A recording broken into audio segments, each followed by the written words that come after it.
Hello, friends, and welcome to episode 1053 of the Juicebox Podcast.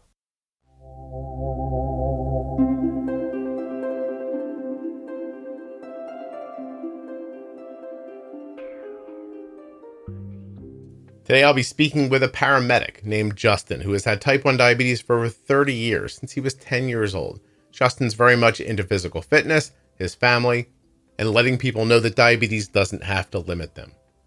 Today we're going to talk about Justin, his diabetes, growing up with it, his job, and so much more. While you're listening, please remember that nothing you hear on the Juicebox Podcast should be considered advice, medical or otherwise. Always consult a physician before making any changes to your healthcare plan or becoming bold with insulin. If you'd like to save 40% at CozyEarth.com, use the offer code JUICEBOX at checkout. You can get 5 free travel packs and a year's supply of vitamin D with your first order of AG1 at drinkag1.com/juicebox. And if you're looking for glucagon, the one in fact that my daughter carries, check out GvokeGlucagon.com/juicebox. If you're looking for community around type 1 diabetes, you must check out Juicebox Podcast Type 1 Diabetes on Facebook. It's a private group with 43,000 members. There is a conversation happening right now that you would absolutely be interested in or be able to help with. This episode of the Juicebox Podcast is sponsored by Dexcom. Dexcom.com/juicebox. Head over now, find out more about the Dexcom G7 or the G6, and you can get started with the CGM that my daughter wears. Dexcom.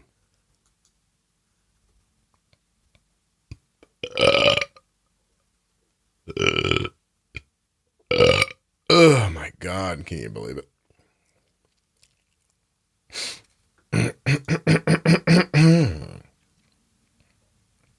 Doe, a deer, a female deer.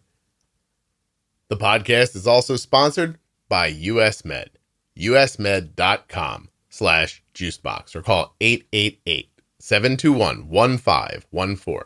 US Med is the place where Arden gets her diabetes supplies, and you can too. Better service and better care is what you'll get from US Med. usmed.com/juicebox. Links in the show notes. Links at juiceboxpodcast.com. My name's Justin.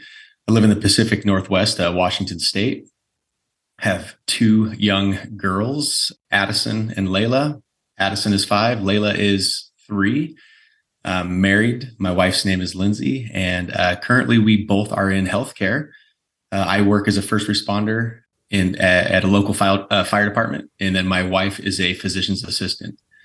Been a type 1 diabetic since the age of 10 years old, so 31 years now.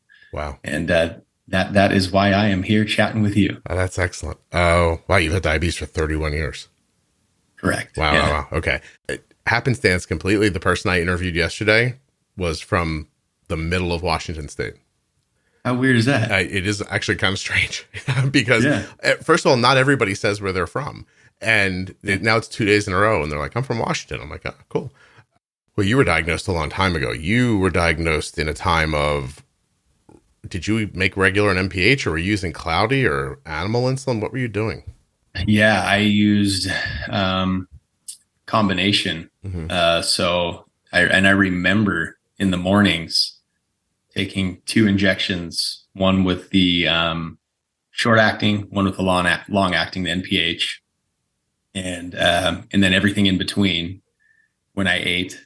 And then at nighttime, again, long acting NPH, and the short acting if I was the type of person who always had a glass of milk before bed. I don't know why. So I'd always take a little bit then. So I felt like I was taking like 10 or 12 injections a day for as frequently as I was eating. But yeah. Was the milk limited technology? Was the milk warm, Justin? Was it to help you drift into dreamland? No, it's something my father had milk with like every meal. And I think that I thought it was the normal thing, like right. Milk with breakfast, milk for a snack, milk with lunch, milk with dinner. And then for some reason I got into this like milk before bed. Milk was like water in my family. And I learned that from my dad. And I think it's just like, I thought it was cool when I was little, and then it just But were you recovering it with insulin or no? Yeah, typically I was. And that was all dependent on what my blood sugar was, right? So I would say 9 times out of 10, unless I was going to bed, mildly hypoglycemic or something, yeah, I would cover it with a little short acting. Okay. Yeah. So you hit that line. So what is this, like 1991? I think it was one. 91, right? So yeah, you're just on the other, like meters were just becoming more like things people had in their homes in the late 80s, like right around there. So you had a glucose meter, like the. I did. Okay. Was it accurate, do you think? There's no way to know, I guess, right? Yeah, I don't think I would have known any different. Yeah. And especially at the age of 9 or 10, for me, I was just told, here's what you have and here's what you have to do. I don't think that I would have known whether it was or it wasn't. And, as you get older, you can tell whether something is accurate or not based off of maybe how you're feeling. Mm-hmm. And I've had that with the sensors now. It's like, especially the earlier sensors, I'm feeling a certain way and my sensor says something else. And I'm like, I don't feel like I'm 40 right now, or I'm 250. Yeah. But with the blood glucose, that was the only thing besides a urine test strip, which I just didn't use that often. Mm-hmm. What was the first? Did you have the G4? Did you get the very first sensor? No, I didn't. I started with the 7 the Medtronics. Oh, you started with Medtronic. Okay. I did. Yeah. What are you using now? So I have the T-Slim for a pump, mm-hmm. and then I use the G6. And Okay. G6 was the first sensor I really stuck with, because I had heartache with the early generations. I just never found them to be accurate, mm-hmm. and so I was kind of stubborn, and I just said, you know what, I'm just going to poke my fingers 10, 15 times a day and just do it that way. My recollection, because Arden had the first Dexcom G4, and then she had 7 Plus, and then like she's had them all. But mm-hmm. I remember back then, I mean, they were very new. Like somebody had to tell me what they were. I mean, somebody just told me one day, like, do you have a Dexcom? I was like, I don't know what that is. And she told me, and I was like, well, that sounds great. Then you use it. And to your point, like, I couldn't tell, like, is this, like, should I be looking at the number? And what I eventually learned was, with the very first CGM, it's not this way any longer, but I learned to just at least the arrows. The arrows mm-hmm. were meaningful. Like, all right, up, down, falling, fast, slow, that kind of stuff was really helpful early on. Then obviously it got better as time went on. But in the beginning, I just used them for the arrows and supplemented with finger sticks constantly. Yep. Now it's interesting. So if you had the Medtronic CGM, you had a Medtronic pump? Correct. I switched over to Tandem about 1.5 years ago. I was with Medtronic for a very long time, and I was pretty loyal to them. My endocrinologist got to the point where she felt like Medtronic was a little bit behind, especially with their sensors. And so she recommended I switch, and I switched to Tandem, and I've been very happy, especially with the weight and the size. I do think that they're a little ahead. Yeah, it's a good pump. It is. Yeah. Are you using Control IQ, or are you using it manually? Correct. You are. Okay. Yep. Yep. So, but were you doing automation with the Medtronic? I was not, because I didn't like the sensor. I didn't trust it. Mm-hmm. So I had a trust issue with Medtronic. So I was just running with the standard basal patterns that we had set, over time. So I wasn't using the sensor, their hybrid technology. With Tandem, I have been, and I've been very trusting of it. I have had some issues. It's been infrequent, but they have happened. But I like the Control IQ. It's really hands off, which is super nice. Especially now that I appreciate it more now that Arden's at college. Like, I appreciated it before, but we were still, like, I don't know, connected more frequently around things. So, mm-hmm. But now there have been opportunities where there's just nothing. Like, I can't contact her, and she's in a class and she's not going to do anything, and she's just living. And it's just very comforting to see, like, I don't know, you miss on a meal or you eat something that hits harder than you expect, and there's an upward rise, and you don't do mm-hmm. anything, and it stops eventually. Like, it's gone, Mm-hmm. Just fantastic, really. Going back to when you were first diagnosed, I find usually that people in that time frame, like pretty quickly, your parents aren't involved anymore, right? You're just doing these injections and going on your way. Is that what happened for you? Yeah, I do feel like that. I felt like, at the age of 9 and 10, though you're young, you're pretty quick to figure it out. But I'll say this too. Back then, 30 years ago, I remember them in the hospital. They just told me, you just can't have candy anymore.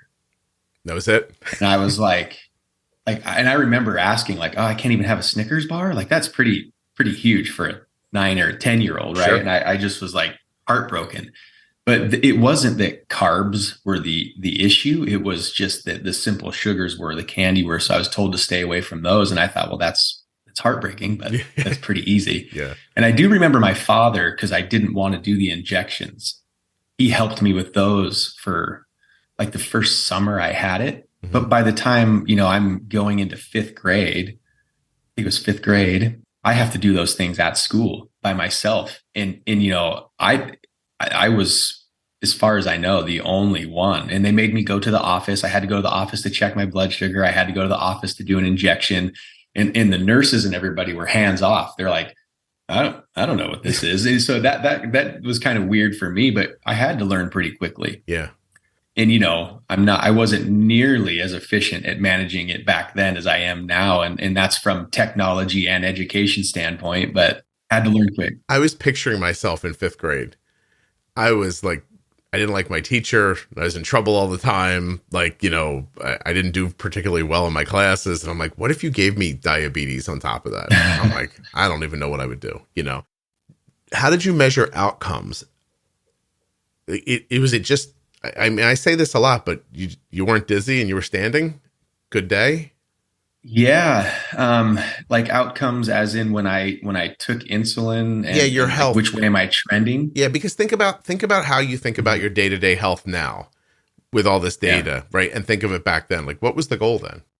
I remember, and even today, I'm fairly highly sensitive to how I would feel. And so it's so weird to say, but yeah, I mean, you really learn how to listen to your body, mm-hmm. which is, I think, good in a way, right? You're really connected.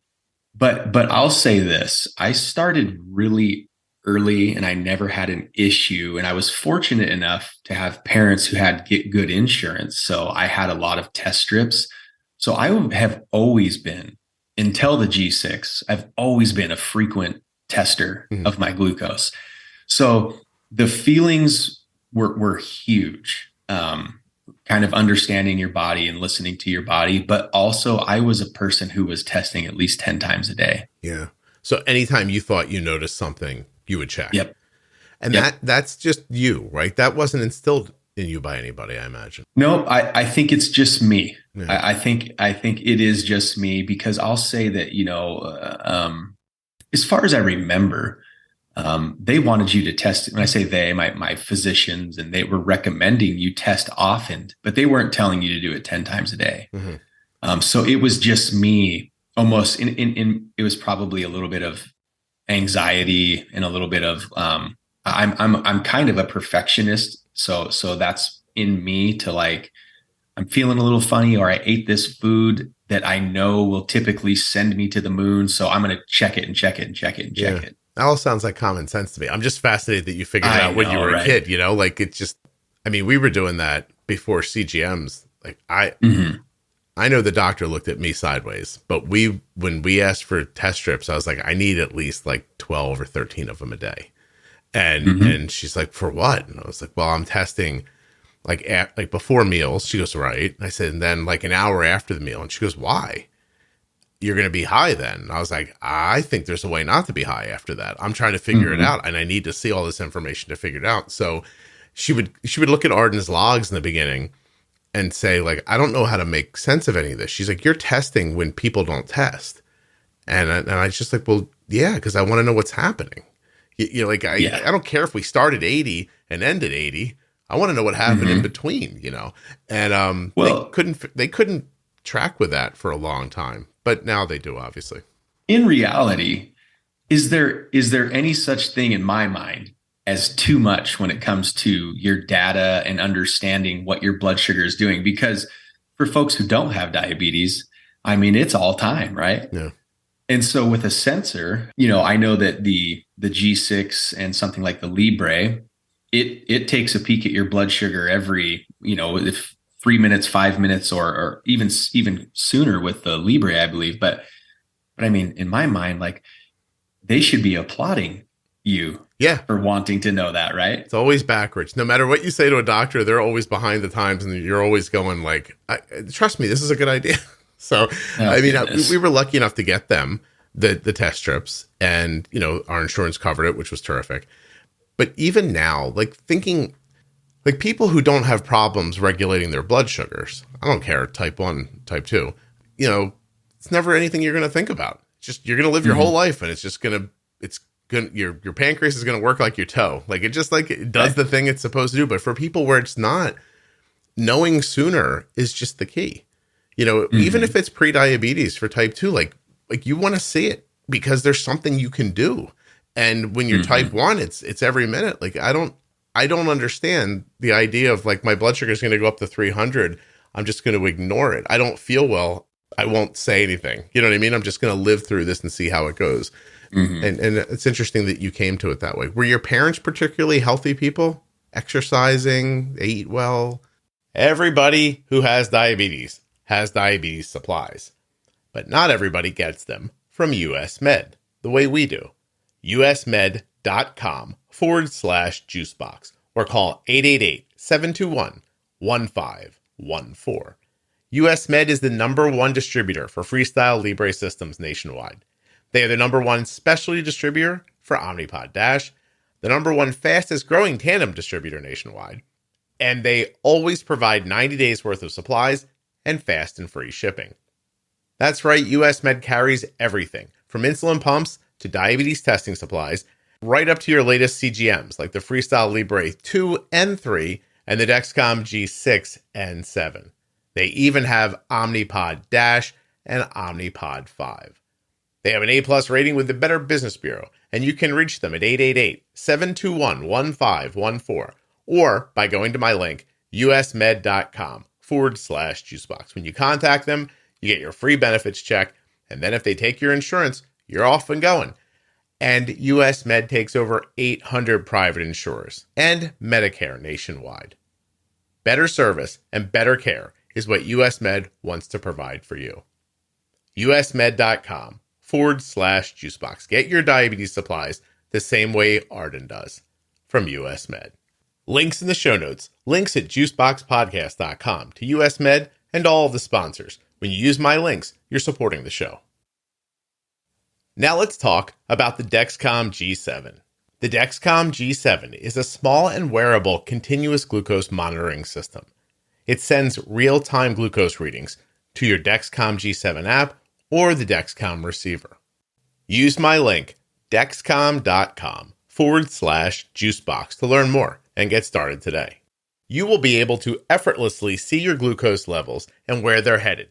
This way you'll be able to make better decisions about food, insulin, and activity. Once you're able to see the impact that those variables have on blood sugar, you'll begin to make more purposeful decisions and have better outcomes. My daughter has been wearing a Dexcom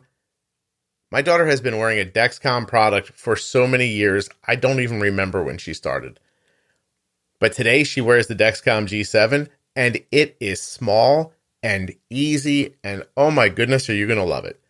Dexcom.com/juicebox. You can head there now and click on the button that will get you your free benefits check, or just hit that other button that says get started. When you use my links, you're supporting the production of the podcast. Dexcom.com/juicebox. My mother, yes. My father, not so much. My father was a very active person with his job. He had a labor job. And so he ran heavy equipment and did a lot of dirt work. And so he was very active that way, but he was also a smoker. And like the only good meal he would eat would be because my mother cooked it for him. Yeah. But my mother has always been, my mom rides her bike every day. She goes on a walk every day. Right. She's been very attuned to her health. My father Well, not so much. Yeah. So I think some of it, my mom's mom is very much, she's still doing yoga at 85 years old now. Wow. She's a really interesting lady. Your body style and is it match your mom's? Are you kind of built? Do you know what I mean by that? Actually, yeah. So I think I'm more like my father. So my father was 6'4". I'm 6'2". He was very lean. I'm very lean as well. My mother, though, I mean, I don't know. Both my parents are fairly tall. My mom's 5'7". So for a woman, that's, that's fairly tall. And she's muscular though. She's kind of built like her father. My mom's a little more, I guess, mesomorphic. She holds a lot of muscle. My dad was a little more ectomorphic, skinny. Yeah. I'm kind of like an in between. Right. Well, it's interesting though, because you have your dad's build, but your mom's mindset. Yeah. Yeah. It's a good mix. There have been times when I've looked at my kids and thought, wow, if this just went the wrong way, if instead on this topic, if it wasn't this from me and that from Kelly, if it got flip flopped, it'd be a disaster. And like you just sometimes you just get lucky, So you go to. I mean, I don't want to even ask you, but I'm not imagining diabetes was much trouble for you through high school. No, but I was a silly high school student like a lot of people. Mm-hmm. And so I paid attention. I did, but I also was, my friends were very important. So going to Red Robin and experimenting and doing those things, I do remember, a time in my life where I had always kept track and I always paid attention, but I wasn't as strict with a diet and all that as I am now. So I definitely had a time where I was very much just being, I mean, I hate to say it as an unhealthy teenager, but I was, I wanted to go out and eat with the friends, and I wanted to go out and do those things. And it wasn't extremely frequent, but it was much more loose for sure. Did you play sports in school? Yep, I did. So I did, I played football, I ran track, and even those, I didn't take extremely seriously, but I did participate. Yeah. So you're a little active. Hey, I just think to ask, I'm going to guess no because of the year, but did you pick up the smoking from your dad? Did you ever try it? No. Didn't. And I'm very fortunate. My father 7 years ago passed away from lung cancer. Oh, I'm sorry. And it was something when I was younger, I stayed up late at night thinking about, like, man, my dad's going to get lung cancer one day. What's going to happen? What happened? It kind of, there was a lot of fear and like, what happens when you die? This is my father. Yeah. So I think the fear of, I don't know why I was quick to understand that, hey, this is bad for you. This is going to be bad for him. I had no interest. And I had a lot of pressure in high school from like friends, like, hey man, just try one. Right. Just try one. And I remember at one time I took a little puff off of one, and freaking disgusting. Mm-hmm. But never was I interested. And I have a long line of alcoholism in my family as well. And I'm not going to lie. There was a time in my life where I had fun with friends, but I've never had any desire or any addiction to feel as if I need to keep doing that. So I'm very, very fortunate that I didn't pick up on either of those things. Yeah, you avoided a number of things. I'm pretty sure I've never had coffee because I commingle coffee and cigarettes together. Like the smell of my father's cigarettes along with coffee, the whole thing is just it's nauseating to me. Oh, interesting. Yeah. So I've literally never had a cup of coffee. I'm thinking of doing it on the podcast. I was going to say, well, coffee is one thing. I didn't start drinking it until I think like mid-20s. Mm-hmm. I started doing a little construction. I had a buddy who drank coffee. I was like, well, shoot, give me one of those. And then as I got into the fire service, it's very much a morning tailboard social thing. Right. And so now I only drink a cup, maybe two a day, but now coffee's my thing. It's part of your thing. Yeah. Yeah. I'm definitely going to try it at some point. It's just, I don't think it's going to blow you away. I think I'll be like, all right. Yeah. It'd be less than exciting. Yeah. All right. So you get through high school. Did you go to college? Yeah. So I went to a local community college. Mm-hmm. I got an associate's degree from Tacoma Community College. Nobody in my family went to college. Nobody was steering me to college. I went to a small high school. I'd say it was more built for tradesmen. So I kind of followed the path. I didn't know what the heck I wanted to do, but I did get an associate's, and I ended up going down to Texas, and I went to University of Texas down there where I got my paramedic certificate. Mhm. And then I came back here to Washington State, and I finished my bachelor's degree through Central Washington University. I can picture myself in high school, standing in the parking lot, getting ready to get into my car after school on a Friday afternoon, when a friend of mine says, "Hey, I'll see you tomorrow." And I thought, why would I see you tomorrow? And I'm like, wait, I go to work. I said, wait, what are you talking about? And he goes, SATs. And I'm like, Oh, God. I'm like, what? And he goes, yeah, SATs. And I swear to you, I said, what's that? That was 1988. And I was like, I don't know what that is. And he's like, it's a test you take, dude. And he explains to me, and I go, I'm not doing that. And he's like, what do you mean? He's like, we're all doing it. I was like, I'm not. And I went to my job at a sheet metal shop the next day and made $40, you know? And, and it's just the same thing. You said it the way you said it made me think about it. No one ever mentioned college to me when I was growing up.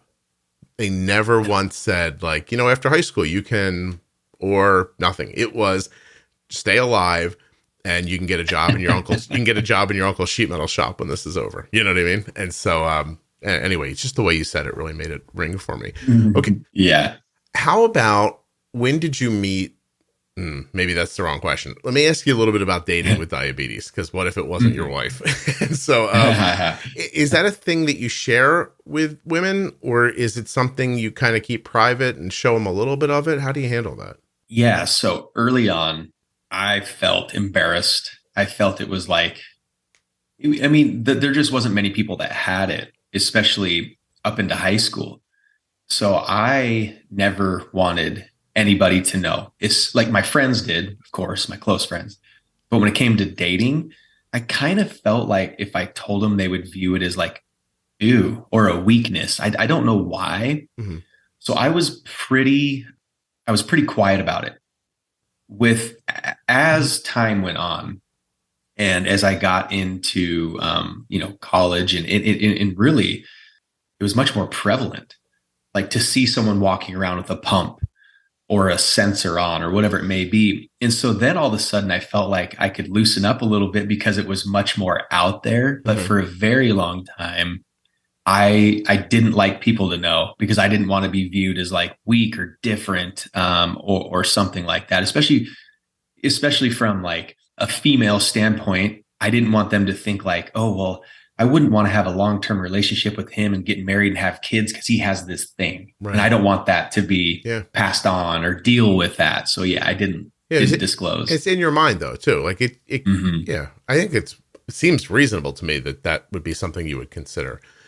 Did you run into people who were like, yeah, no, thank you? Or no, and that, it's weird, and it never really clicked, but I didn't. And, I had a few very serious girlfriends that I dated for a long time. So I wasn't a very frequent dater to have a lot of repetitions through it to where I was ever denied because of it. Maybe I was denied because of it, but it wasn't disclosed to me that was why, or why something didn't work out. But I never was. It didn't ever seem to be an issue. I think this was all just personal. Yeah. Okay. No, it makes sense. So are you a paramedic now? Correct. Yeah. And I've been through this before, but EMT and paramedic aren't the same thing. Just give it to me briefly what the difference is. It's just a different tier of training. So an EMT basic is several months worth of basic life support emergency training, whereas paramedicine, it's a year and a half more of schooling. And so we can administer it's a little more invasive. You can do more skills and administer certain drugs based on what your protocol is. So it's more schooling, and it's a little bit further training. Yeah. Okay. Does the diabetes get in the way of it at all? It hasn't. No, I actually think that there's been some benefit, because when all the patients we see and need to start IVs on, I was very comfortable with handling syringes and needles and drawing up medications and all of those things. So there was a benefit there. Where it was a downside was getting into the fire service. I had one fire job that I had applied for in particular, and I had made it through to the interview stage and was actually denied because of the diabetes. They were concerned that I wouldn't be able to handle the workload or hours of the fire service. And so when I first got this job that I currently have, I've been at for about a decade, I was really, really quiet about having it. I wasn't quiet to the employer. I did have to disclose it, and I did have to do some extra testing to qualify. But we respond to a lot of diabetics in the fire service, a lot of people with hypoglycemia or hyperglycemia, maybe DKA. I didn't want to be lumped into that group. So when I was first hired at the fire department, my theory was I will prove myself, and then over time we'll disclose that I'm diabetic. And I don't know if that was the right way to do it, but I just was worried that people were going to look at me as a liability because we go see so many diabetics. I was like, I just don't want people to think that that's going to be me. Yeah. And so I didn't disclose it. And I did find that that was a weakness because I was hiding it. So I found myself in my room, messing with my pump or trying to be secretive about that. So that was, yes. I see both sides of it though, because your concern mimics what happens when people go to the doctor and, or when, you hear of a person, diagnosed, their kid's diagnosed and they're in healthcare. Everyone they picture with diabetes is in their worst moment. Yeah. And I've made the point before that it's not unlike friends I have who are police officers who they come to expect bad interactions with people because their whole day at work is poor interactions 100%. With people. Right. And so it's so true. Plus it worked for you in dating. So it wasn't a completely bad plan. You're like, I'll get in here. I'll make them like me. After they like me, I'll let them know. And so, I questioned myself a lot about whether that was the right way to go about it, especially if I did have an incident, people at work would be like, what in the hell's going on? Yeah. But thankfully, especially at work, I'm very strict on myself. Like I will definitely stay away from high carb meals and whatnot, because I never know when the bell's going to go off and we might be gone for an hour or 2 hours or 3 hours. And I always carry something with me. I'm smarter than that, but I did have moments where I'd be like, I was wondering if I was making the right decision, not disclosing it. And there was a couple people who knew. It wasn't completely secretive, but of the 100 some people I work with, there was a fraction that didn't, there was a large fraction that didn't know. And I remember over time when I got more comfortable and I'd pull my pump out of my pocket or something, they're like, I didn't know you were diabetic. I'm like, oh yeah. And I've been for 30 years. Yeah. And then it's just okay, right? Because they know you already and it doesn't matter. Listen, I had a kid on here recently. He got turned down for a job, like, obviously because of his diabetes, and the law protects him. He could have not said anything and then disclosed it afterwards after they hired him, and then they would have been more forced to pay attention to the law, obviously. Yeah. But this is not just about that. It's about camaraderie you have at work and people's ability to trust you and like especially in a vigorous setting, and it is a vigorous setting like what you do. Yeah. How long are your shifts? 24 hours. You do. How many of those do you do a week? So our schedule now, you do 24 on, you get 48 off, and then 24 on and 96 hours off.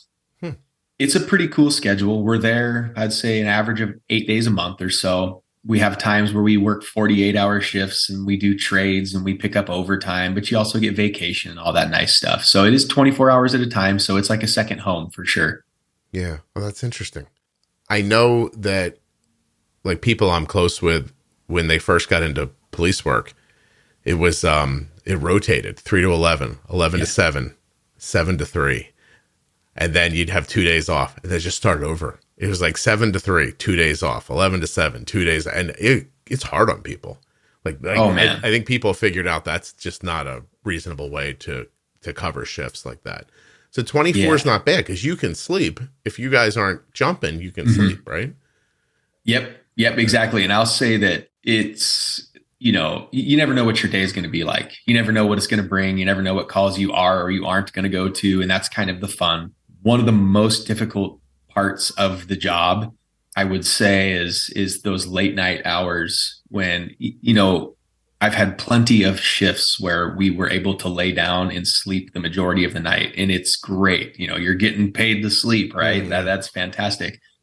but you're always kind of half loaded. I told my wife, I get home and I'm like, we slept for 6 hours last night and I feel like trash. Yeah. I think you just don't really get the chance to get into that deep sleep, because you're always kind of, you're at work. You're kind of prepared to potentially get up. And most nights we do get up. Right. So listen, from the time I was 16 till I was almost 20, I volunteered at a local fire department. So oh, cool. Yeah. So I did that for 4 years. And obviously you're not sleeping at the firehouse. So they had these old, like, God, to think of how old they must look now to people, but these boxes that just picked up radio waves and then just set off a searing alarm in your house. And you could be dead. Like, no lie, you can be dead asleep at 3 a.m. and at 3:10 a.m. standing outside of a house that's on fire. Mm-hmm. It's fascinating. Like, I think back now, like, I woke up this morning. It took me 20 minutes to like know which way I was going, but there's something about that adrenaline hits you and you're like seriously, I've had moments in my life where I'm like wrapping a fire hydrant so we can pull hose. And I think to myself, I've only been awake for 6 minutes. It's just, I know. It's freaking weird. And so that is such an interesting thing. Yeah. I take your point. Like, it's probably hard to get into a deep sleep because odds are something's going to happen and you're going to have to roll somewhere. Right. So yeah. 100%. And I think as I've gotten older and as I've been in the job longer, it definitely seems to affect my sleep more, and then I also get concerned and I can tell the difference even in my blood sugar. If I have a rough night and I don't sleep much, I think there's enough stress hormone in my body to where that next morning and that next day, I feel pretty insulin resistant. Yeah. And so I've questioned the longevity of the position simply just not even just being a diabetic, but for a lot of people, you see some unfortunate things that can stick with you. So there's a mental portion to it. And then the sleep, though, is the big thing. I really think that sleep is important for us. And it's one thing. And I know we're not the only job that doesn't get great sleep. There's plenty of them. But it is concerning me to think about doing that for 25 some years, how I'll feel after that chunk of time of my life. Yeah. Yeah. It's, I was just thinking, like, the way you said stress hormone just now, I was like, well, we talk about like growth hormones. We talk about, oh, my thyroid is out of whack. So those hormones are off. But nobody ever says stress like that. And it's definitely worth, as a matter of fact, like, you made me write a note down. I'm going to, all right. That's just very worth talking about because it's, again, something we talk about it more in the, in the moment, like management, like, oh, wow, are you stressed out today? Or you blah, blah, blah. But I don't think people know when they're stressed out. You know what I mean? Yeah. Like I agree. Yeah. You're not really aware of it. Your stress is different because anyway, I've seen a dead body and I know that it's not fun. Yeah. There's those questions, how many of those slides do I want to place in the slideshow there? I don't know. As you get older, I have little girls now at home and I've had some really unfortunate pediatric calls and they've stuck with me and they're a little scarring and like I said, these jobs have to be done and I'm very fortunate to have the job and be a part of it. But there are times where I question how much of that I want to do and how much of that I want to see. And they've really affected me differently as I've gotten older and as I have children. And I don't feel old, but I do definitely, when you're 20 years old, you don't die. Right. You're invincible, right? Well, now I'm 41 and I'm diabetic and you hear a lot of bad things that come along with diabetes. And I start to question my mortality more. And then you see sick people at work. And like you said about the police officer, you start seeing all these sick people. Then you start feeling like, gosh, dang it, is everybody sick? That could be me. Yeah, I have that thought sometimes making this podcast where I'm like, God, everyone doesn't have an autoimmune disease, right? like that's not, but I start feeling that way. But to your point of feeling indestructible, me right now thinks back on, I can think of, I'm picturing a fire where I'm on the roof of a 3-story house with a saw in the middle of the night. Boy. And Justin, what the fuck am I doing? like, you know what I mean? Like, that's insane. It's just not a thing that you do. And you do wonder, like, how many times can I do this? I can picture an auto accident. where, we were setting up to take the door off this car. And I just went to look in the car so I could understand what it was we were doing. And I went back to the lieutenant. I was like, there's no one in the car. What are we pulling the door off the car for? And he goes, she's under the dash. Oh no. And I was like, wait, what? And it was an older frail woman that wasn't wearing a seatbelt. And literally she ended up under the dash in the passenger side. I mean, I'm never going to forget that. Yeah. I take your point. So I'm like, I say a lot of the things that we see, and there's so many people in the fire service and the police service that, that see these things, but a lot of it you're only supposed to see on movies. Yeah. You know what I mean? No, and you get the chance to see that real life, real person, and everybody handles it differently, but it is, yeah, it's interesting. And like you said, those are things that you will never forget. Right. And I'm sure you had the opportunity to truly help some people. Right. And that's rewarding. That really is. But it also comes a little heavy too, when you see those folks that, maybe made one bad decision, or someone else made a bad decision that this other individual may suffer for. That's huge. And that weighs on you a little bit. A close friend of mine, I think I've mentioned this once on here before, but told me that the first time he had his gun out and he was, he's a police officer. He's at this house where there was a person in the house that made their way into the basement. The homeowners, like they just ran downstairs. And my friend starts to descend the steps and realizes that his legs are going to be visible in the basement long before his torso and his eyes and his gun are clear. And he said, I actually consciously thought, do I really want to be a police officer? Oh gosh, no kidding. Yeah. And then he said, it's just the most like charged up he's ever felt in his entire life. Oh my gosh. Yeah. And then you get down there and the guy went out the window. And he's like, I was just like frozen for a second. Like this was just a crazy thing. I really respect the people in the police force, because I tell you what, I don't know what it would be like, especially if you were initially responding alone. Yeah. In every incident they go to, the individual they're responding to probably doesn't want them there. Mm-hmm. Mm-hmm. They don't want to. They don't. So it's kind. I don't know. That would be a scary job. Yeah. I really respect that position. And I work closely with a lot of police officers because they secure a lot of scenes for us. Yeah. So it's a tough job. And it's not like on television. Like 6 cars don't show up with 12 people. It's like my buddy's in the house going, okay.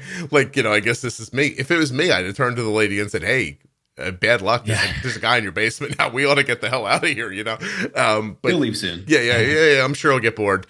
Yeah, no, it's really interesting. So your wife is a physician's assistant? Correct. You said, okay. Does she have involvement with your diabetes now as an adult? She listens to me be upset every so often when, I eat something and I take my insulin and for some reason my blood sugar decides to take off on me. Or the other day I was at work and I had the catheter on my site. It came out. So I had for dinner, I had some chicken thighs and I think I put on my fire gear. I don't know if it just grabbed it right. I'm not really sure, but mm-hmm. I ate a salad and chicken, not many carbs. My blood sugar starts taking off and I'm taking insulin and it's still going up and I'm taking insulin and it's still going. And I'm like, all right, this is not fun. Well, I just happened to check my leg and for some reason the catheter had come out, which is really rare and weird. And so she listens to those things, but yeah. I'll say she's very supportive when it comes to like the diet that we eat. We try to eat pretty carb moderate and we're very active people. She is a partner in all of that. But fortunately, I don't, my management, it's so second nature to me mm-hmm. these days, having it for 30 years, there's not a lot that goes her way. I will say when we first met over a decade ago before I got a sensor and we were having fun, like we would go out and eat cheat meals and all that. She witnessed a couple episodes where I was extremely hypoglycemic and a little confused, and that scared her a little bit. So she's had to witness those things and help me a little bit at times. Yeah. But most of my management and all that's just, it's me. So that brings up a good point. I'm assuming yes, but do you do it with your children too? Like, do they know how to help you with glucagon? No. No. So it's funny because, they're 3 and 5. And I think my oldest Addison, she would understand it a little bit if I sat her down. And you actually bring up a great point, because it's something I should probably start talking to her about as she gets older, and I haven't. They understand that, oh, you're checking your blood sugar, or oh, your pump. They get it, which is really cool. But if daddy went down, I don't think they would know what to do if mom wasn't here. And my wife works 12-hour shifts, so she's gone for 14 hours. So when I'm here with the kids, it is just us for a very long time. And I'm going to take a note too, because I don't want to see anything bad happen to you, but I just had this like interesting image of like a 3 and a 5-year-old standing over you with a spent like Gvoke HypoPen, and you wake back up and like, we got it, Dad. Don't worry about it. It's something you're going to say to them eventually, right? And it's oh, absolutely. You're making me think of this video I just saw online where there's a fire in on a kitchen fire. I don't know. People must have cameras all over their house at this point. I don't understand exactly, but something's on fire in the kitchen. The guy that put the thing on, he's gone for a little bit. This very little kid like walks in the room, like little, and just assesses the situation. And turns around and is like, "Woo, everybody! The kitchen's on fire!" Like really, like sounds the alarm for everyone. I'm assuming nobody ever told him to do that, and that's funny. Yeah. I mean, I get you. Your 3-year-old's not going to help you. 5 or 6, man. I don't know. Like, she's there. Yeah. Which one do you have for the glucagon? Yeah. Which one do you use? It's just the typical. Well, that would be the hard thing too. You have the red box. I should open that. Yes, I have the red box. It's been discontinued. Yeah. Yeah. So I don't know if it's actually happened yet, but it's happening. So your options are, and full disclosure, they're an advertiser, the Gvoke HypoPen, which is it's super simple. I bet your kids could do that. And then there's the nasal. Say I'm writing it down right now. Yeah, and there's a nasal spray too, but I don't know. Interesting. I'd be more. I'm looking around for it. I have I don't know where it's at. It looks like an EpiPen. And you pop the cap off, press it against the skin. You get 1 click. The second click means it's done. That's it. I have an episode that explains how to use it. But I don't know. Anyway, isn't it funny? Like, this is your job. And I almost know. You and I are looking at each other. I don't do every episode looking at people. But I was like, hey, how about glucagon? And I saw your eyes furl like, oh, hell. Yeah. But no, anyway. Firefighters are the worst. Every time, a thin pretzel, like a hard pretzel from a bag, this is going to seem like a left turn. Every time I have one of those, I think about my dad. Because they would sit on the bar at the firehouse. My dad was a fireman. And cool. The guys would get together. They drink beer on the weekends. There'd always be this basket of pretzels there, and like those thin sort of pretzels. Like I take a bite of one of those, and I can see my dad like leaning on the bar and like all that stuff. It's pretty interesting. I went back there recently for an event, and the whole place had been completely just renovated. And I was looking around. I was like, "Where's my childhood memory at? What you guys do with it?" And they're like, "Oh no, yeah." They're like, "Oh, that's over there now." And I was like, "Oh, okay." But anyway, I spent a lot of time doing that. Also, people don't realize you're in a rig and the sirens are going, and you know what you're heading to. Does that hit your blood sugar? You get adrenaline from that? Yeah, it can. And it kind of it goes to to that. Same as a rough night. It's the stress or I had an interview the other day for a lieutenant's position, and I was so nervous that I think that stress hormone was present. I became a little insulin resistant, and I'm like, I watched my blood sugar trend up and up and up. And so calls that have been intense or made me a bit nervous, it has affected my blood sugar. It's fairly rare now. It does take a lot to get me spun up or excited, but we go to like a pediatric call, or I was on a train derailment here. Wow.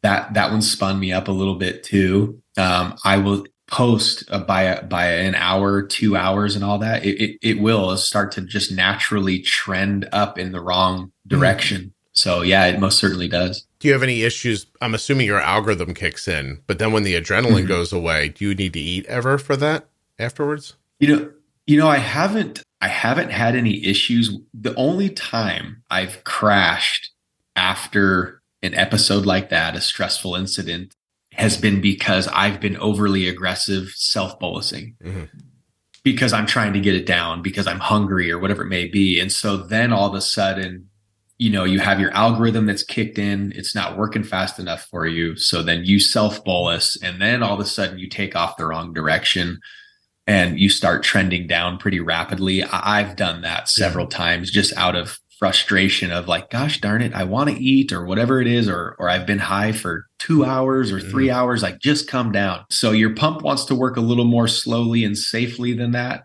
Me, You're like getting a little overly aggressive. Yeah. Try to get to it. Yeah. Yeah. I take your point though about eventually it just becomes like, I can put myself back in a cab of a truck and you're hearing like things coming over the radio. And when you're younger, it's like, but as you do it longer, you just start prioritizing in your head. Like when we get there, I'm going to do this and then this, and then I'm going to like, it just sort of turns into, it's interesting because something that would freak most people out eventually you see is like, just kind of black and white. Yeah, exactly. Yeah. So we're 50 minutes into this and I think we're covering what you did, but I want to be sure, like, why did you want to come on the podcast? So this was out of recommendation from people that I surround myself with, friends. They're like, you need to start speaking about your experience with diabetes, and you need to, and not to sound like overly cocky or confident or toot my own horn, but I feel like for 30 years, I've been pretty successable. And on the other side of that, I think a lot of us now know someone who has passed away from diabetes complications. Yeah.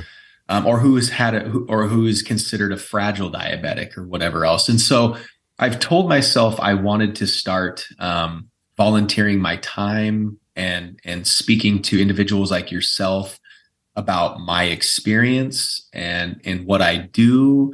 And hopefully people who want to listen, maybe will learn something, or even with kids or people who feel like, man, this sucks having diabetes. And like, I feel like I may be limited or I can't do these certain things. Well, I mean, I just want people to know that that is not the truth at all, especially with all the new technologies that we have.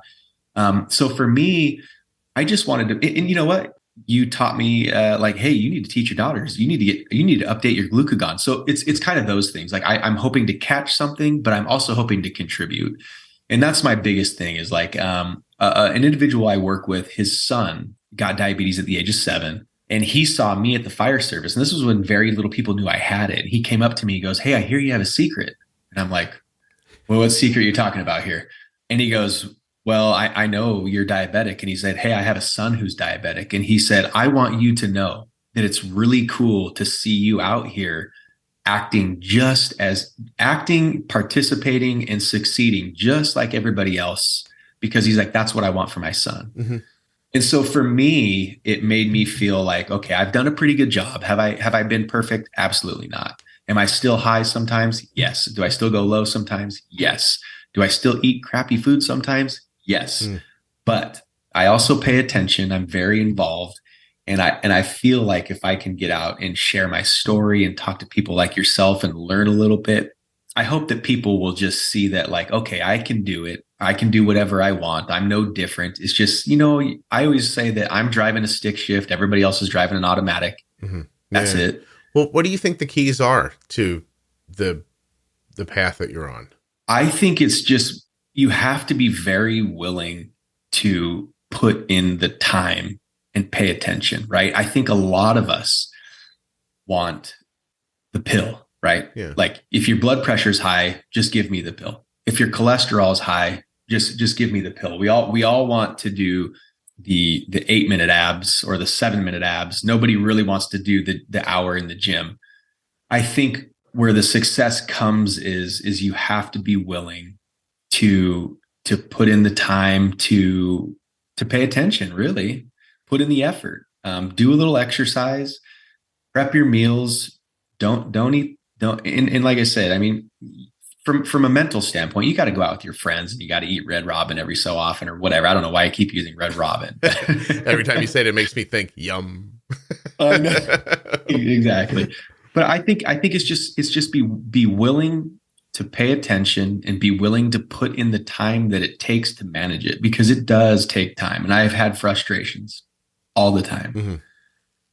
And then you just got to get back. You got to get back to it. Then it's just, I think so. Exactly. For me, the way I've learned to talk about it is that you just first need to understand how insulin works, right? Like there's just nothing else is going to work if your settings are wrong and you don't understand how the insulin actually works. From there, eliminating as many of the speed bumps as possible, that's what creates free time in your life and free space in your head. And you can actually go live the way you want to. When you're always afraid, like, I mean, honestly, the story here is you sleeping at work versus you sleeping at home, right? At work, you're not sure what's going to come. You can never really relax. Yeah. And if you don't know what's going to come with diabetes, you can find yourself in the same situation. So I just think that step one is understanding how insulin works and then, moving from there. I think that's huge too, is kind of understanding how diabetes works. And I have been absolutely blown away by some of the people I've talked to for the amount of time they've had diabetes. Mm-hmm. And not only them, but the people that are close to them, family members, have no idea. And like I said, I have just a quick little story, and this is what I see frequently. We went to a guy who's very hypoglycemic. We started an IV, we tuned him up, we got his blood sugar back, and within 5 minutes, he's up and he's feeling just fine, a little embarrassed. But neither he or his family knew how to treat hypoglycemia. They said, well, what do we do if that happens? Should we give him insulin? And I'm like, if you want to kill him, sure. That happens a lot. That really does happen a lot. People say that a lot. Well, you know what's interesting? This guy had diabetes for 25 years.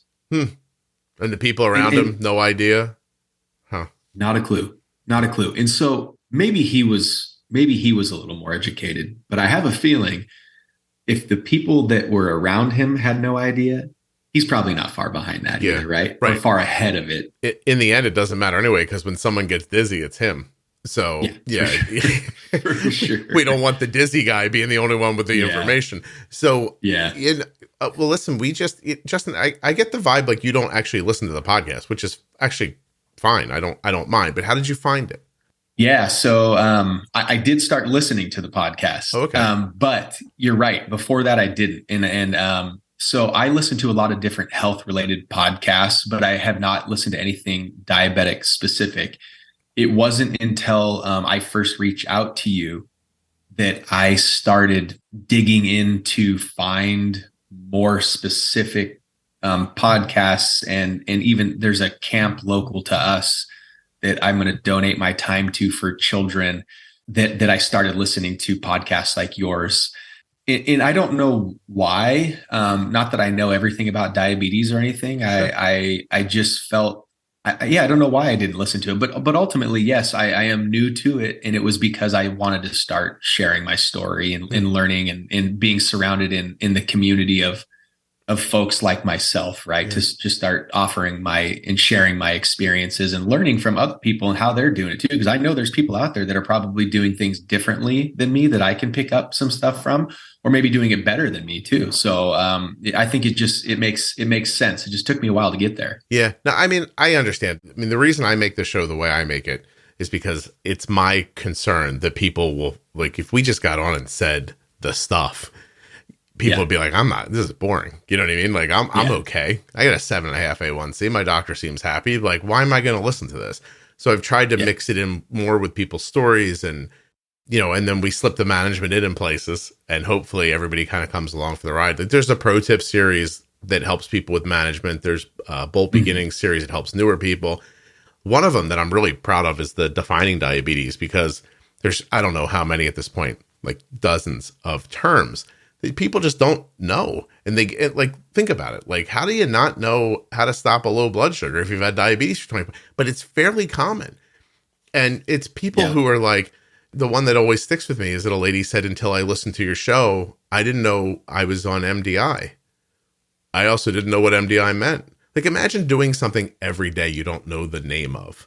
And, Yeah. how good can you be at it if you don't understand when someone says bolus or hypoglycemia, that your mind doesn't right away know hypo means blunt. You know what I mean? Like Exactly. it's like hearing a foreign language. So, that it like my job, I've looked back at it and I've had some very rewarding moments. And for yourself, you have to feel that same way when you hear a story like that, right? Like that, how cool is that it's a very involved disease if you want to do well at it and you want to pay attention, right? It is. It's not as simple as just taking a pill for the most part, especially with type 1. Sure. So for you to be educating and helping folks and you hear someone say something like that's got to be pretty rewarding for you. It is. And here's a good example if you only know what you know. Earlier, you talked about your cannula getting knocked out, but you called it a catheter because that's what you're surrounded with most of the time. Yeah. Right. And not that, by the way, not that either of those is wrong, but like colloquially, you'd call it a cannula, and you know that for sure. Right. But if you're not surrounded by the words, when you go to do something, how do you and then the words are tools.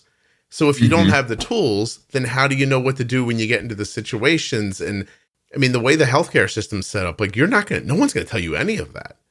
So you're on your own to hopefully glean as much of it as you can. Where are you going to find that from? Especially when, as you pointed out with your story, and many people have before, it's not like you're running around with a million people who have diabetes and you can all kind of lean on each other a little bit.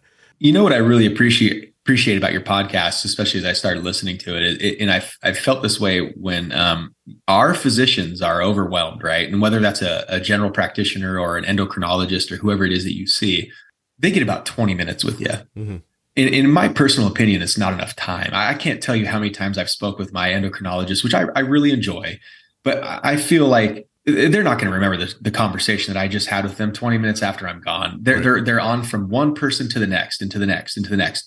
So it's our duty as a diabetic and my duty as a diabetic to be very involved myself. No one's going to do it for me, but also to share what is and isn't working for me, because I've been frustrated with my physicians because I can just tell that they don't have the time. They can't sit down there with you and baby you through all these things. You really have to pay attention and do these things yourself. And that's why I think podcasts like yours, where you're educating people, for the people who are willing to hop on and listen and do it, I mean, it's going to be the best route for you. I can't tell you how in the beginning I had a blog and it was popular and it helped people. I could tell by the feedback, but the leap from a blog to a podcast, for how many people you hear back from and how much more quickly they can absorb the information and all that stuff.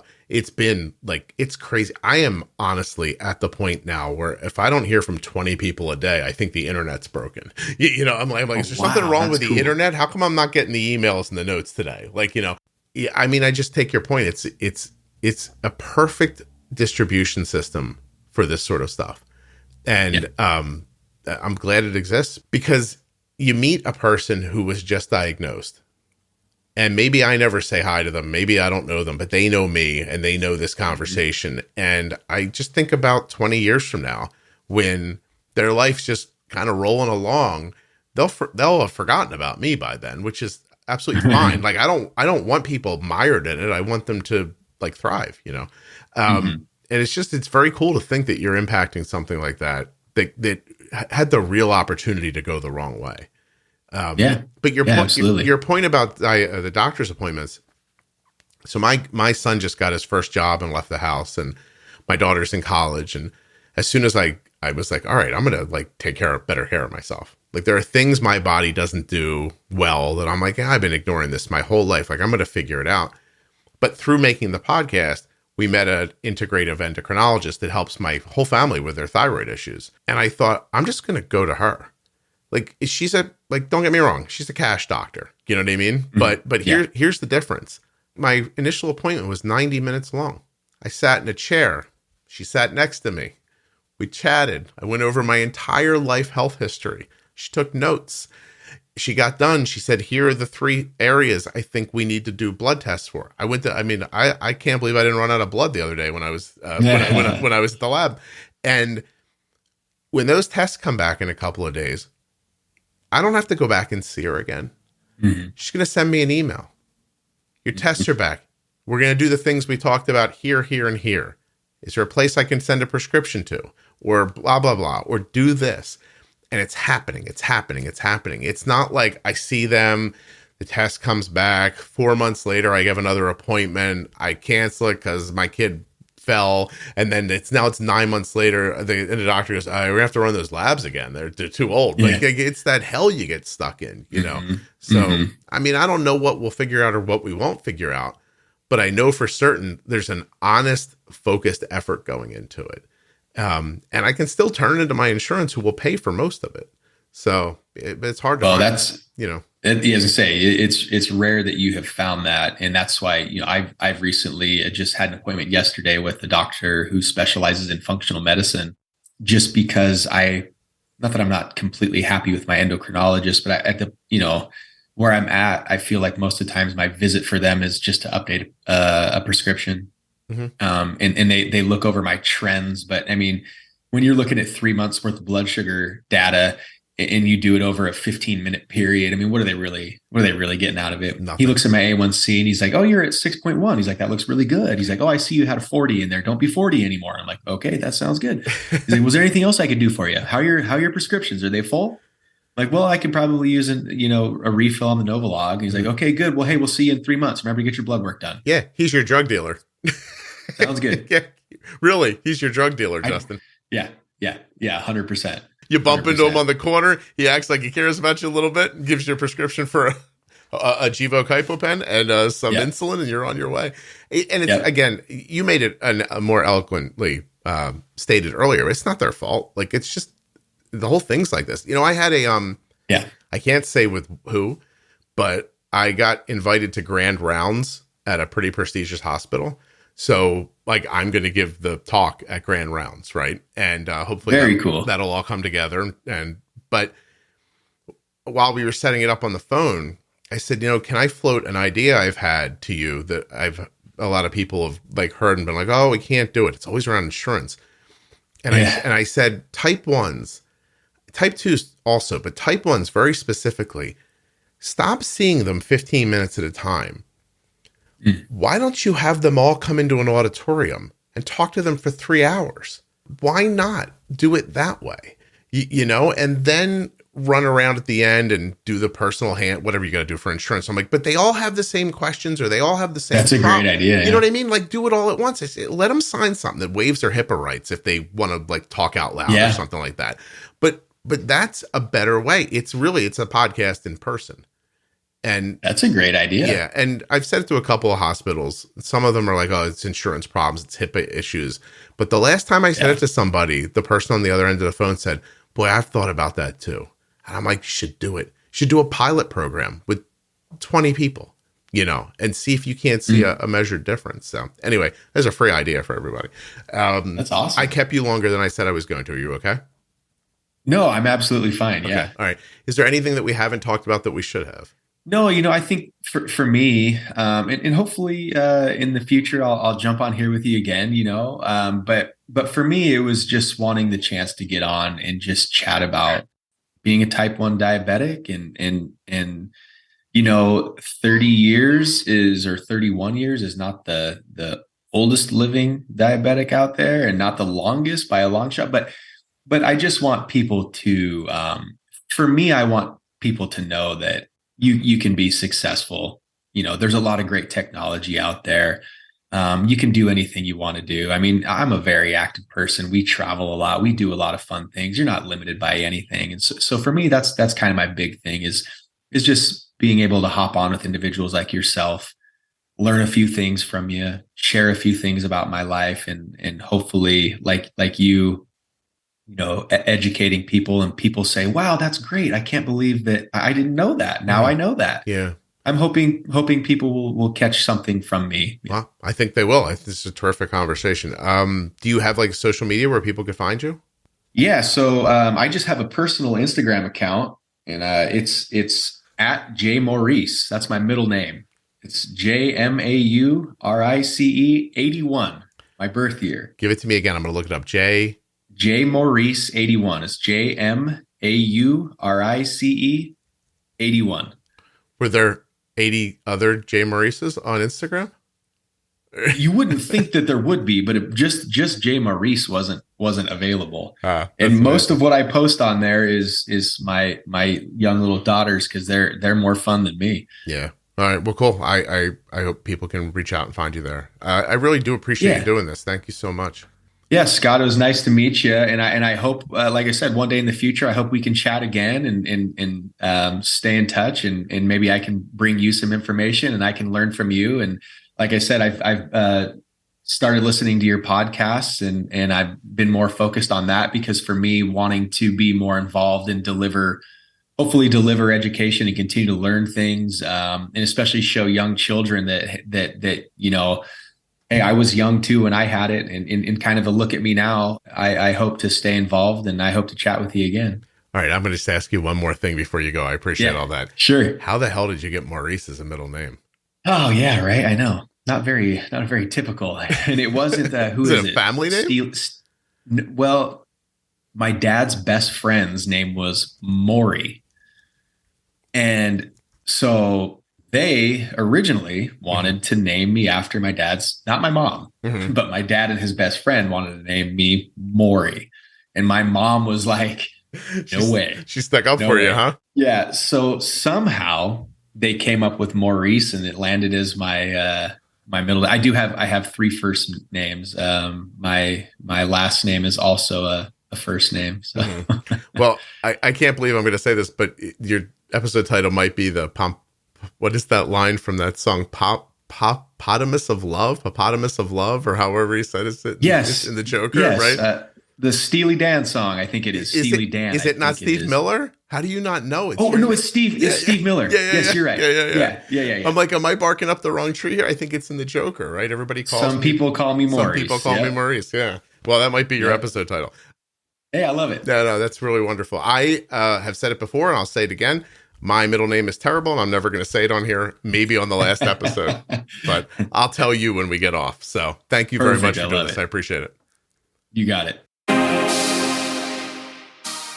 A huge thanks to Justin for coming on the show today and sharing his story.